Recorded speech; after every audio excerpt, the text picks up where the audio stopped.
Alright guys, welcome back to some more Mnesist Memories. So we actually got a lot last time. We got four, I think. So we have climate migration. We have the first military application of the Sensen, probably. Scylla Cartier-Wells, and the pick socket. So let's go for the climate migration to start off. Okay, so here we go. This contribution was considered biased by the majority of viewers. Okay, so probably some propaganda tampering or something. Okay, here we go. Oh, whoops. Sorry, gotta select it first and then I can scroll. Okay, a constant stream of climate migrants flocked to the borders and fortress boundaries of habitable areas. Migrants fleeing the devastated, flooded, and arid areas were easy prey for looters and organized crime networks. And today, between 500 million and 1 billion human beings are destitute. The numbers of stateless persons with no safe haven began to increase dramatically in 2038. Ship cities sailed around aimlessly, bound for nowhere. Refugee camps were full of the poorest people, nomadic microstates appeared, and shanty towns sprang up in red areas. Red areas are toxic waste landfill sites and contain contaminated military zones. Most nations built or reinforced their defensive walls and structures and erected coastal protection facilities to hold back the human tide. This happened in the United States, Canada, Japan, China, and in the European countries where legitimate governments were still clinging to power. The city-states that had been spared or rebuilt after the Civil War relocated their citizens, creating ghettos and human wastelands or on the periphery of their territories, vast, lawless areas and areas teeming with foreign nationals, illegal immigrants, and the most deprived of all humanity. Okay, interesting. So, climate change happened. People are like, oh, gee. And then they flock to the borders of habitable areas. And so people would build walls to prevent people from getting in. I got you. Trump, okay. Nothing in there. Memorizing the Sensen. First military application. Real-time sharing of tactical information has always been the dream of the great strategists and generals. Despite the persistent aim of Memorize to restrict development of its inventions to civilian programs, it has been proved that applications based on the Sensen technology have been deployed in military operational zones for the last 25 years. The program known as F&F 63 is a blatant example of this. Military personnel quickly realized how thought-sharing technology could be applied to their combat activities. The release of the Sensen in 2059 and the subsequent digitization of memory in 2064 immediately offered much greater potential. Evidence has emerged of the widespread testing of numerous Sensen applications in the late stages of war between Canada and the Russian Federation in the mid-2060s, and more generally throughout the regional conflict for control of the Arctic Ocean. FNF 63 is notable among these programs, many of which were never made public, and is a psychological assistance program for infantry soldiers. FNF 63 wiped horrific or disturbing memories from the minds of soldiers and restored their mental equilibrium in near real time. The program was also of strategic interest because it backed up the soldiers' memory, including traumatic memories during the active phase, which their superior officers could consult and analyze at a later date. Remember that since it was founded, Memorize had always refused to carry out or endorse military programs based on its technology. Successive Memorize CEOs Antoine and Scylla Cartier-Wells were permanently poised to take legal proceedings against any authorities who developed such programs. However, it must be noted that Sensen's military applications have continued to proliferate over the last 20 years. Okay, so it looks like what happened is military was like, oh, this is really useful. So, despite the best efforts of the Memorize people, the military got used. But wait, oh no, the other one was biased. Okay, interesting. Okay, so yeah, military, and we also saw this with. Let me actually really quickly. I think it is in here. Yeah, enemy information. I think we have a new one, right? This one's locked, but this one, no, elite enforcer. This guy. Oh, whoops. Sorry. He has a thing where he can something about leapers. Sense and camo overloads against elite, especially if accompanied by reconversion leapers. When free, the latter will turn back into normal leapers. Yeah, reconversion remote boosts leapers' aggressiveness. That's what I was trying to look for.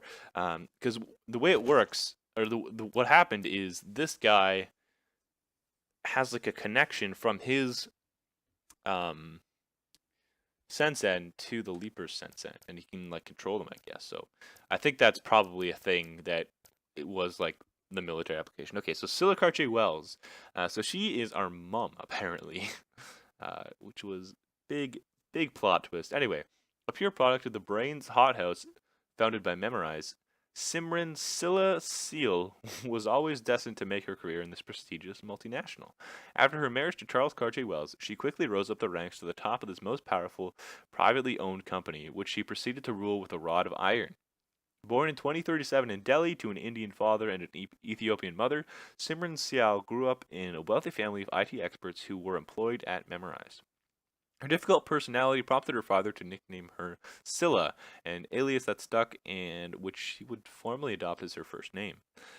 Scylla Seal upheld the family tradition and studied computer science at the Brains hothouse in Delhi, founded by Antoine Cartier-Wells. She followed her father to Neo-Paris, where he was transferred in 2052 when the multinational moved its head office back to the renovated capital. Here, she met Charles Cartier-Wells, a young and brilliant scientist who was already researching the mechanics of memory digitization. She joined his team as an assistant in 2056 and they married the following year. After the birth of their first child, she remained her husband's assistant until 2064 when she lost her left leg in a serious car accident. After several months of rehabilitation and physical reconstruction, she returned to work at the Memorize head office and joined the executive board in spring 2065.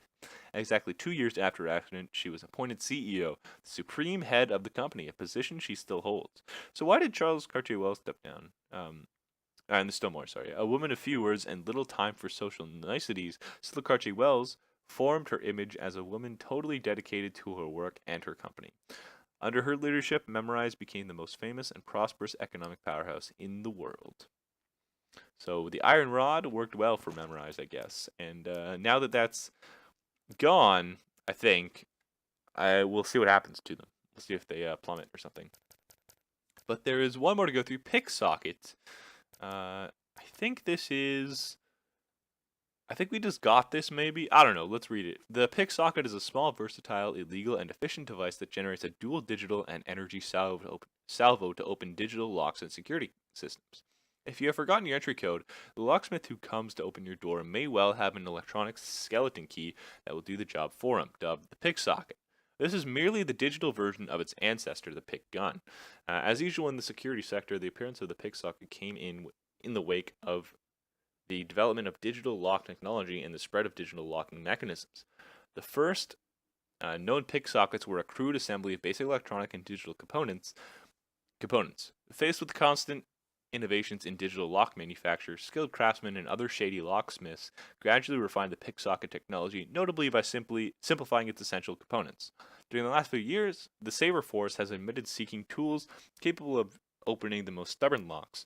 It is a oh my god, my mouth. It is a veritable Swiss Army knife for thieves of the digital era.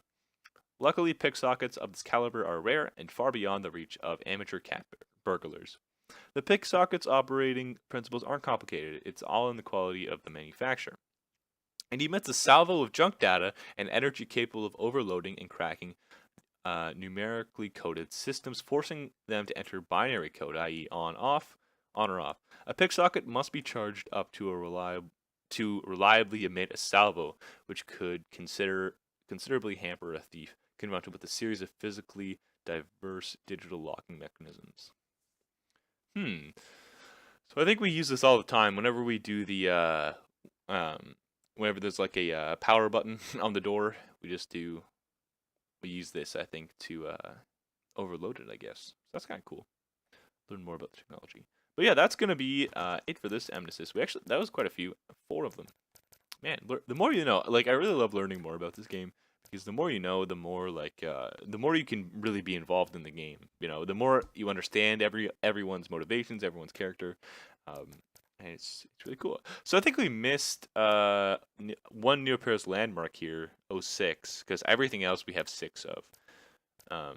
And also that makes me think that we're about 3/4 of the way through the game because 6 out of 8 is 3/4. So that's all I'm saying. Anyways, thanks for watching, guys. I hope you enjoyed, and I will see you next time. If you did enjoy, go ahead and leave a like. And if you want to see more of these, I post them every Tuesday. And you can hit subscribe if you want to see when those come out. Anyways, guys, thanks for watching. I hope you enjoyed, and I will see you next time. All right, bye, guys.